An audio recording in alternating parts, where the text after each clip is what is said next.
madoka chere mabi yangu tauya nonhaudzo manokodzo zuva rogumi nonhanhatu mwedzi uno wandira munhoroondo Nyasi mugore ra2001 ndipo pakapfuriwa Laurent Kabila kuDRC. Munhauza Nyasi kurukota rozviri kudzivirirwa kwenyika Opam Chinguri aburitsa pachena Nyasi kuti zvinhu zvizhinji zvavari kundoita vachinyepera havo.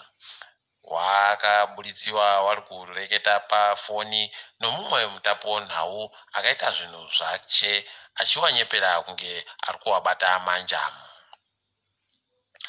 Wakaburitsa pachena kuti wane nzvimbo dzavari kuenda kurapirana wega wega ni iyo vanhu vomuZANU PF nevakuru vehurumende.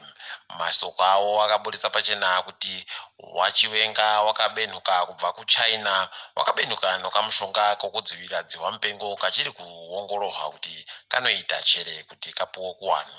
Izvi zvaburitsa pachena kuti wakuruwa watori nezvinhu zvavo zvavari kuita wega wega ni nokuti vanga vari kutoreketa kuti kunyange nezvifuka mausu vari kupfekera zvinosvika kana zvina pamunhu.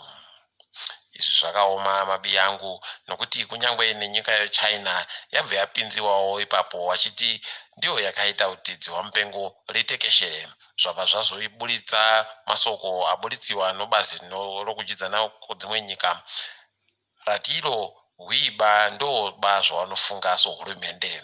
Izvi zvakaoma mabi yangu, asi tinoda kuti kunyepei kuti umboohwu hwaboeka nonzira dzisingakurudziwe munyaya dzokutapa konhau. Mamiriro zvipatara zvedu munyika haaribe kuningisika zvizvinu. Kureketa kwaNyasi kwai kuno basa rokuti vanhu vagopunza mweya wokufema uri kufanira kuti uisiwe kuzvipatara nokuti waakushota. Kureketa kuno kwaino hurumende mapepa vanhu vanofanira kuti vaise kusvika musi womuvhuro bedzi.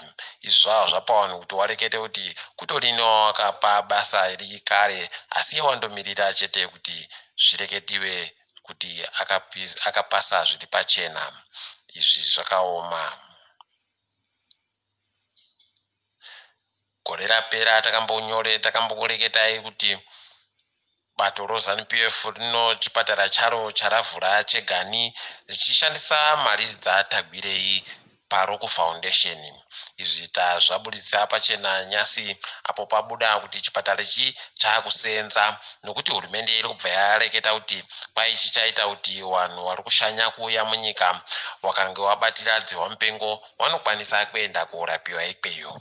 Kwai chiri kurapa vanhu wese wese kureketa kuno. Izvi zvakaoma mabi yangu, vanoramba vachindozvifunga ivo pacheke zvavo. Madzisawira edu epauzumba maramba pfungwe kwai wachabuda pane rimwe firimu panhepfenyuro yoBBC pabodzi pono Al Jazeera. Kwai vanhu vakaita kuenda kotsvakiridza kuti kohoko sei ivo vachiita zvokundoburikira pasarudzo dzoga dzoga uye vachiburikira wakawanditsa zvikuru kudarika zvanofungidziwa. Saka tichagokunyepai kuti zvinenge zviri kubuda sei ipapo. Tiringe edu dzopasirese kwai kuUganda waMuseveni ndio wanzi wagokunda musarudzo kuti wapinde muhofisi kochitanhatu wakunda nezvikamu 50 anosere kubva muzana zvomavhoti avhotewa ose.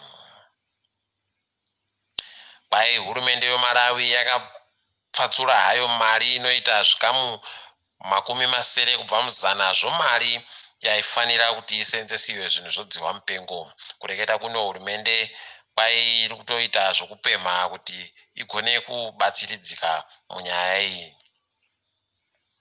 Kwai mari zhinji yagoperera mukugara kwevanhu mumahotera pabodzi pono kuvapa mari dzokuti vari kurara mudzimba dzavoba nezvimwe zvakandodaro daro hwii kutenga mushonga kana zvinhu zvokusenzesa padzihwa mupengo.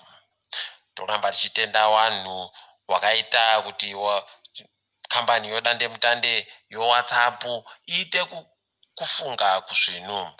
Kureketa kwaNyasi waburitsa masoko okuti zvakumbomira zvokupa vanhu zvokupa Facebook manhamba edu zvavanga varonga kuti zvitange kutanga kwemwedzi unouyayo.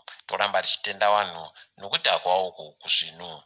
Takadaro mabi yangu togumira pano. Ndini wenyu Mhanduwe Wonhau.